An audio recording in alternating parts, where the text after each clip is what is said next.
You ask, they answer. අප ඔවුන්ව ප්‍රශ්න කරනවා. ඔවුන්ට පුළුවන් අපට පිළිතුරු දෙන්න. අප අහන්නේ ඔබේ ප්‍රශ්න. ඔවුන් පිළිතුරු දෙන්නේ ඔබට.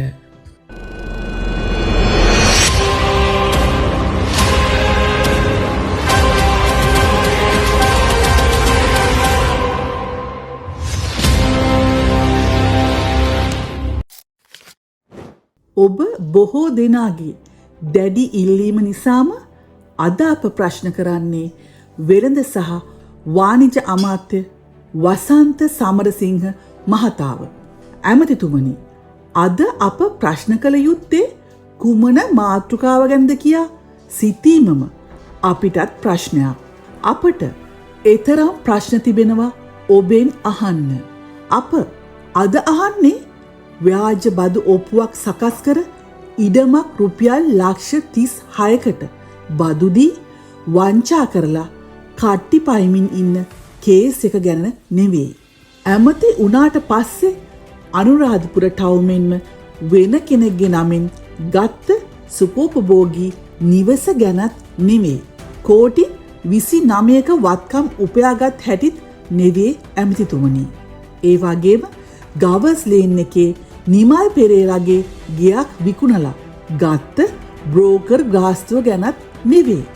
වසන්ත සමරසිංහ ඇමතිතුමනි, අද අපි කතා කරන්නේ වී ගැන. ඇමතිතුමනි, රජය වෙනුවෙන් වී ගන්නේ වී අලෙවි මණ්ඩලය.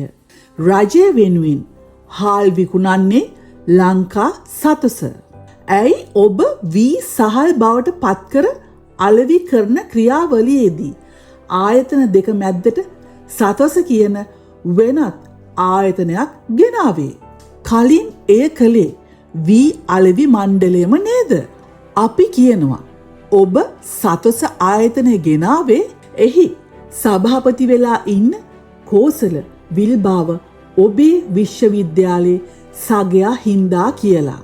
ඇමතිතුමනි, ඇයි ඔබට බැරි වුණේ වී අලෙවි මණ්ඩලයේ වී එම මණ්ඩලය හරහාම සහල් කරවල ලංකා සතොස හරහා විකුණන්න? ගේම ගහන්නම නේද ඇමතිතුමනි මැදට වෙන ආයතනයක් ගෙනාවේ? වැඩේ කියන්නේ ඔබතුමාගේ යහළුවම සතොසේ සභාපති වෙච්ච එකයි. දැනට සතොස ආයතනය වී අලෙවි මණ්ඩලයට කෝටි කීයක් ණයද? සතොස වී අලෙවි මණ්ඩලයෙන් ණයට ගත්තු වී සියල්ල හාල් කරලා ලංකා සතොසට දුන්නද? එහෙමත් නැත්නම් ඒ ඉතුරු වී කොහෙද තියෙන්නේ ඇමතිතුමෝ? තව ප්‍රශ්නයක්. සතොස වෙනුවෙන් වී ඇඹරීමේ කොන්ත්‍රාත්තුවගත් මෝල් ගණන කීයද? ඒ මෝල් වල නම් මොනවද ඇමතිතුමනි? එතන කොමිස් යහළුවෝ කී දෙනෙක් ඉන්නවද? ඇමතිතුමනි, මේ හිස් හාල් බෑග් මුද්‍රණය කරේ සතොසමද නැත්නම් වෙන පුද්ගලයෙක්ද?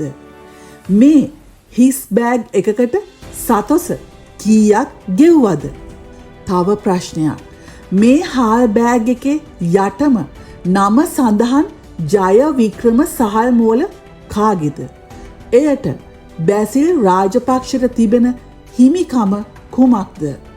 ඇමතිතුමනි, බැසිල් රාජපක්ෂලා කරපු හොරකම් ගැන සියල්ල දන්න ඔයා ජය වික්‍රම සහල් මෝලෙන් බැසිල් රාජපක්ෂට 2019 දුන්න BMW 7 සීරීස් එකක් ගැන දන්නේ නැද්ද? හරි ඇමතිතුමා. දැන් අහන්නම් බරපතලම ප්‍රශ්නය. පහුගිය සතියේ සතොස ආයතනය විසින් පුත්තලම දිස්ත්‍රික්කයේ වී අලෙවි මණ්ඩලයේ ගබඩාවල තිබ්බ වී ණයට ගත්තා. රුපියල් 125ක පිරිවැය වුණ ඒ වී ජය වික්‍රම සහල් මෝල විසින් රුපියල් 112 බැගින් විවෘත වෙළඳපොලේ අලෙවි කරේ ඇයි? වී අලෙවි මණ්ඩලය ණය පදනම් මත සතොසට දීපු එදිනම ජය වික්‍රම සහල් සමාගම විසින් අත්පිට මුදලට එම වී එලියට විකුණපු කෝටි ගාණක් සල්ලි දැන් තියෙන්නේ කාගේ ගිණුමේද? ඇමතිතුමනි, වී අලවි මණ්ඩලෙන් ණය පදනම මත සතස ගත්තු වී හෝ එම වී වලින් හදපු හාල් තාම සතසේ හෝ ජය වික්‍රම මෝලේ ගබඩාවල තිබෙනවා නම් මාධ්‍ය අරන් ගිහින් අපට පෙන්වන්න. වසන්ත ඇමතිතුමා, ඔබයි කෝසල විල්බාව ජයවික්‍රම මෝලයි එකතු වෙලා ගහන ගේම කවුරුත් දන්නේ නැහැ කියලා හිතනවද? මිත්‍රවරුනි, අදාළ කරුණු ගැන පමණක් විස්තර දන්නා ඕනම අයෙකුට ඇමතිවරයා වෙනුවෙන් පිළිතුරු දීමට අවස්ථාව ඇති අතර ඒ පිළිතුරු කොමෙන්ට් තීරුවේ සඳහන් කරන්න. ඒ වගේම මෙම වීඩියෝව හැකිතරම් ෂෙයා කරන්න, කමෙන්ට් කරන්න සහ තවම අපේ නාලිකාව සබ්ස්ක්‍රයිබ් කර නැත්නම් සබ්ස්ක්‍රයිබ් කරන්න. ඒ වගේම ඊළඟ වැඩසටහනින් අප ප්‍රශ්න කළ යුත්තේ කාවදැයි අපට කියන්න.